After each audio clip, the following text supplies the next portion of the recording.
آپ کو براہ راست لے چلتے ہیں۔ سینٹ کا اجلاس جاری ہے، یوسف رضا گیلانی اظہار خیال کر رہے ہیں۔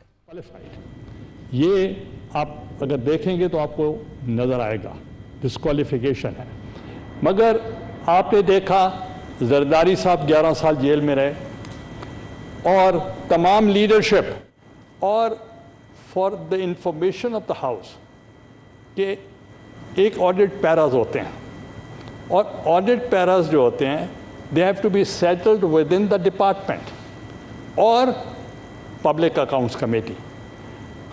اب مجھے ایز اے فارمر اسپیکر میرے اوپر آڈٹ پیراز کے اوپر there were 2 laws in one country۔ The chairman of the Senate from different party, the speaker from the different party, he was sent to PAC, I was sent to NAP۔ مگر میں نے کبھی بات نہیں کی۔ As Prime Minister, I was coming from Saudi Arabia۔ جب میں airport پہ پہنچا تو مجھے کہا گیا کہ آپ پریزیڈنسی میں اسٹیٹ وہاں آ جائیں۔ میں نے پوچھا خیریت ہے؟ انہوں نے کہا نہیں، پریزیڈنٹ صاحب نے کوئی امپورٹنٹ میٹنگ رکھی۔ میں وہاں سے اسٹیٹ پرائم منسٹر ہاؤس پہنچا۔ جب میں پرائم منسٹر ہاؤس پہنچا تو میں نے صدر صاحب سے پوچھا what is the agenda today? کہتے تمہیں پتہ نہیں؟ میں نے کس چیز کا؟ کہتے تمہارے خلاف آج فیصلہ آ رہا ہے۔ تو میں نے CEC کی میٹنگ بلائی ہوئی ہے کہ ہم نے اس کے بارے میں لائحہ عمل بنانا ہے۔ تو میں تھوڑا سا ہنسا، تو میں نے کہا ہم نے تو کوئی لائحہ عمل نہیں بنانا، جو بننا تھا وہ بن جائے گا۔ ہم نے جا کر کو چیئر کیا CEC کی میٹنگ۔ جنرل ناصر دلاور تھے، اس وقت بریگیڈر تھے، میرے MS تھے، انہوں نے مجھے چٹ بھیجی جو ہیو بین ڈسکوالیفائڈ۔ اب میں نے وہ پریزیڈنٹ کے سامنے رکھ دی۔ انہوں نے کہا gentleman let's call off the meeting. میں نے کہا نو سر، میں نے بات کرنی ہے۔ تو انہوں نے کہا کہ آپ نے بات کرنی؟ میں نے کہا جی۔ میں نے کہا میں CEC کے ممبر سے ریکویسٹ کرتا ہوں کہ میں ایک ریزولوشن موو کر رہا ہوں، پلیز ایکسیپٹ اٹ۔ تو میں نے ریزولوشن موو کیا، آپ تمام اختیارات صدر پاکستان کو دے دیں کہ نائب وزیر اعظم کا وہ چناؤ کر لیں۔ تو مجھے صدر صاحب نے کہا کہ پرائم منسٹر صاحب ابھی رائٹ آف اپیل ہے، اعتزاز احسن صاحب آئے بیٹھے ہیں، وہ آپ سے بات کریں گے۔ میں نے کہا صدر صاحب ہم نوکری پیشہ نہیں ہیں، بس آئے تھے، عوام نے الیکٹ کیا، اب ٹائم از اوور۔ تو میں نے کہا میں جا رہا۔ ہی کیم ٹل دا پورش۔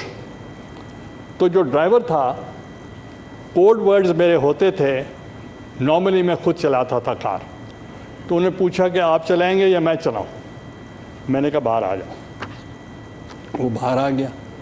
میں نے کہا فلیگ اتار دو۔ And after 8 minutes the breaking news was the Prime Minister left the presidency without a flag۔ That is politics, this is magnanimity۔ I left the Prime Minister house the next day۔ تو انہوں نے پھر مجھے پھر بلایا کہ prime minister کس کو ہونا چاہیے؟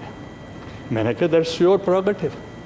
کہنے لگے کہ تم نے فلور آف دی ہاؤس کہا تھا، میں جس پہ ہاتھ رکھوں گا وہی پرائم منسٹر ہوگا۔ میں نے کہا جس کو مرضی ہے بنا دیں۔ تو کہتے راجہ صاحب، میں نے کہا بن جائیں۔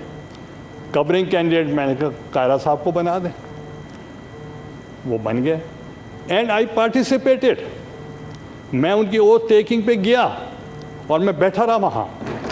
تو وہ یہ ایک چیز ہے جو روایات۔ اور ہم نے، میرے بعد اسمبلی نے مدت پوری کی، اس کے بعد میاں نواز شریف صاحب آئے، وہ بھی ڈسکوالیفائی کیا گیا ان کو، تو وہ بھی 5 سال پورے کیے۔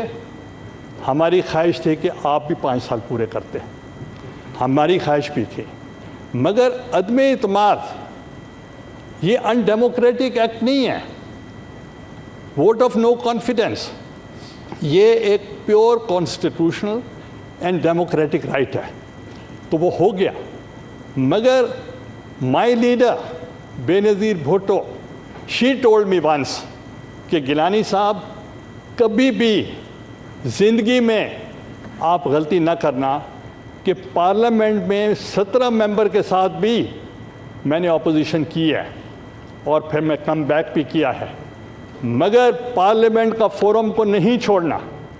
اور ہم نے غلطی کی 85 میں غیر جماعتی الیکشن ہوا, ہم پیپلز پارٹی میں نہیں تھے اس وقت, جب انہوں نے بائیک آؤٹ کیا ہمارے جیسے لوگ بھی آ گئے, اور اس کے بعد پنجاب میں پیپلز پارٹی نہیں آ سکی. That was the mistake. تو you committed the same mistake. میں آج آپ کو ریئلائز نہیں ہو رہا ہوگا, مگر میں آپ سے صرف آخری جو بات کرنا چاہتا ہوں آف دا اسٹیٹمنٹ, یہ کہنا کہ ملک 3 حصوں میں تقسیم ہو جائے گا تو یہ ایز اے پاکستانی تو نہیں کہنا چاہیے. اور یہ کہنا کہ آپ کی اسٹیبلشمنٹ یا فوج تباہ ہو جائے گی تو آپ کے مخالف بھی تو یہی کہتے ہوں گے, دشمن. اور پھر یہ کہنا کہ دیوالیہ ہو جائے گا ملک, اور پھر اس کے بعد کہنا کہ آپ کے جو ایٹمی جو آپ کے ایسٹس ہیں وہ بھی نہیں رہیں گے. میں سمجھتا ہوں کہ ہم اس کو کنڈیم کرتے ہیں. یہ بہت ہی اسٹیٹمنٹ جو ہے unlikely. It doesn't behove the former prime minister, the chief executive of the country and the chairman of the P T I. اگر وہ ایکسپریس کریں, کوئی ان کا کوئی اور کر دیتا تو ہمیں شاید دکھ نہ ہوتا. ان کی طرف سے آنا یہ بہت ہی یہ ملک کے لیے خطرناک ہے, اور میں سمجھتا ہوں کہ ہمیں ساروں کو یہ کنڈیم کرنا چاہیے. اور میں گزارش کروں گا چیئرمین پی ٹی آئی سے بھی کہ وہ اپنے الفاظ واپس لیں.